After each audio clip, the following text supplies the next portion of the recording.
do today. This is a little bit the menu of the day. I will first very briefly introduce or recap the notion of global health, because of course when you speak about global health diplomacy, we have to understand global health. And I just want to come back to a few definitions, but also the various stakeholders who are involved in global health, because this is important for you as diplomats to know with whom you're going to interact in that regard.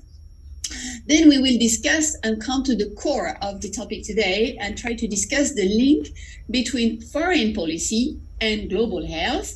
And from there, we are going to identify the foreign policy issues which are connected to global health, to see for you how this global health, which is maybe, I don't know if any of you has studied, Then we will explore the nature of diplomats' involvement in global health. And for that, I hope that we can really discuss together, because you're the diplomats, you're the ones experiencing it in your everyday life and in your everyday profession. So I really want to have your inputs.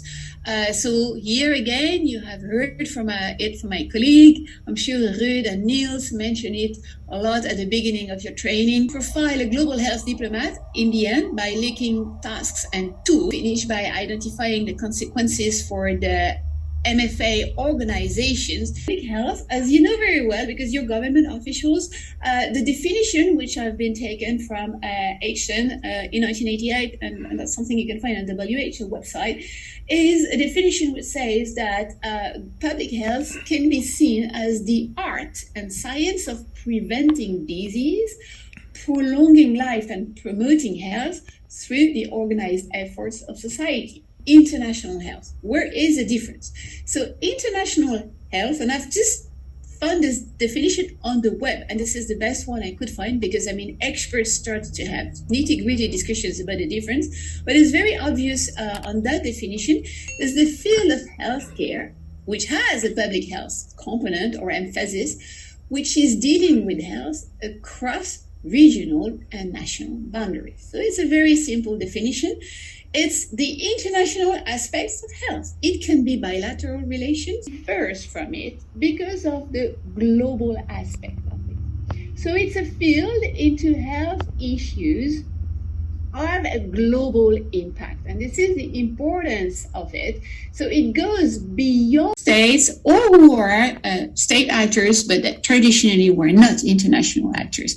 So those new actors are, for instance, individuals. Think about Greta Thunberg, religious movements, civil society organizations, big companies, multinational companies, of course, which play a very important role.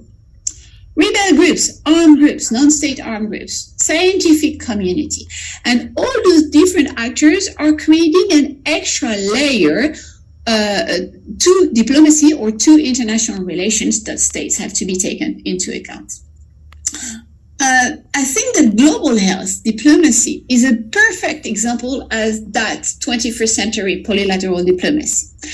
First of all, because global health, as we have seen, has become a new theme for diplomacy. Traditionally, health policy were dealt as national policies, maybe in requiring some international actions, but they were still national policies taken into account from a national perspective.